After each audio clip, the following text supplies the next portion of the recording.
இன்னைக்கு நீங்க நடந்து கொண்டு போகிற பாதையில உன்னை நேசித்த உங்க அப்பா உங்க கூட இல்லாம இருக்கலாம். உங்களை நேசித்த உங்க அம்மா உங்க கூட இல்லாம இருக்கலாம். உங்களை நேசித்த பலர் உங்க கூட இல்லாம தனிமையா நீங்க பிரயாணம் பண்ணி கொண்டிருக்கலாம். அவங்க கூட இல்லாததுனால உங்களுக்கு ஒரு வெறுப்பு உண்டாகலாம், தோற்றுவோம்னு நினைக்கலாம்.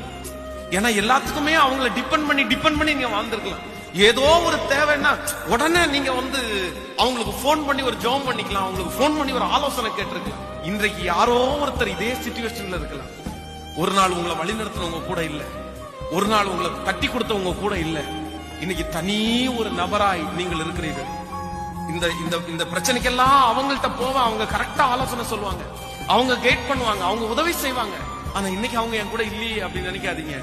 உங்க கூட யார் இருக்கிறான்னா, இதோ உலகத்தின் முடிவறிந்தும் உங்க கூட இருக்கிறேன்னு சொல்ற கர்த்தர் இருக்கிறார். அவர் உங்களை விட்டு விலகுவதும் இல்லை, உங்களை கைவிடுவதும் இல்லை. உங்களை நடத்தின கர்த்தர் இருக்கிறார்.